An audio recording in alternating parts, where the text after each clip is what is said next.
Amate i vostri nemici. Aimez vos ennemis. Voilà bien quelque chose de puissant. Quelque chose qui bouleverse notre façon de penser et nous fait tous redresser la barre de notre vie. En effet, ne nous cachons pas la réalité. Un ennemi, petit ou grand, nous en avons tous un. Il est là, derrière la porte de l'appartement voisin, dans la personne de cette femme si antipathique et indiscrète que je fais tout ce que je peux pour l'éviter chaque fois qu'elle risque d'entrer avec moi dans l'ascenseur. Il est dans cette personne de ma famille qui a porté tort à mon père il y a 30 ans. Depuis, je ne la salue plus. Il est assis derrière toi à l'école et tu ne l'as plus jamais regardé en face depuis le jour où il t'a dénoncé au professeur.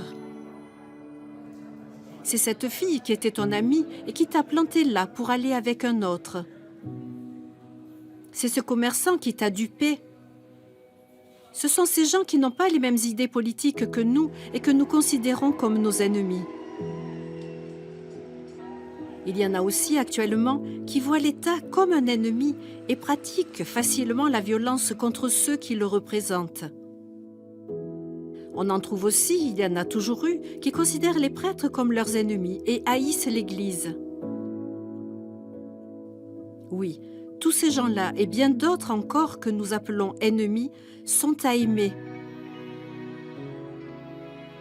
À aimer? Oui, à aimer. Et n'allons pas croire que nous pouvons nous en tirer simplement en remplaçant notre sentiment de haine par une vague bienveillance. Il faut aller plus loin. Écoute ce que dit Jésus. Aimez vos ennemis, faites du bien à ceux qui vous haïssent. Bénissez ceux qui vous maudissent. Priez pour ceux qui vous calomnient.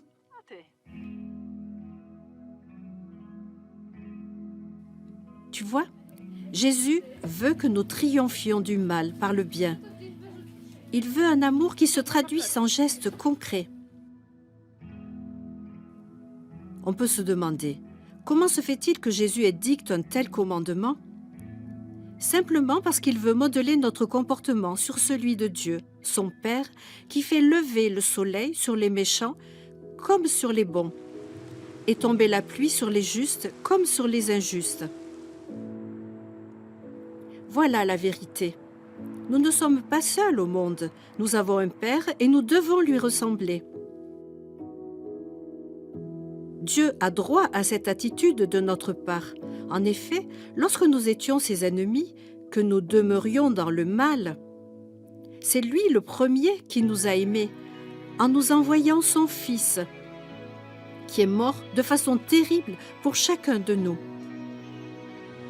Peut-être serait-il bon que nous aussi nous rétablissions l'une ou l'autre situation, de temps que nous serons jugés de la même façon que nous jugeons les autres.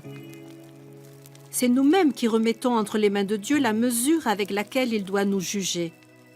Ne lui demandons-nous pas « Pardonne-nous nos offenses comme nous pardonnons à ceux qui nous ont offensés ?» Aimons donc nos ennemis.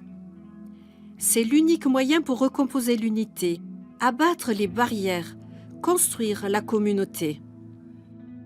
C'est dur? C'est pénible? La seule idée de devoir le faire nous ôte le sommeil? Non, ce n'est pas la fin du monde. Un petit effort de notre part, et Dieu s'occupe des 99% qui restent. Alors, dans notre cœur, jaillit un fleuve de joie.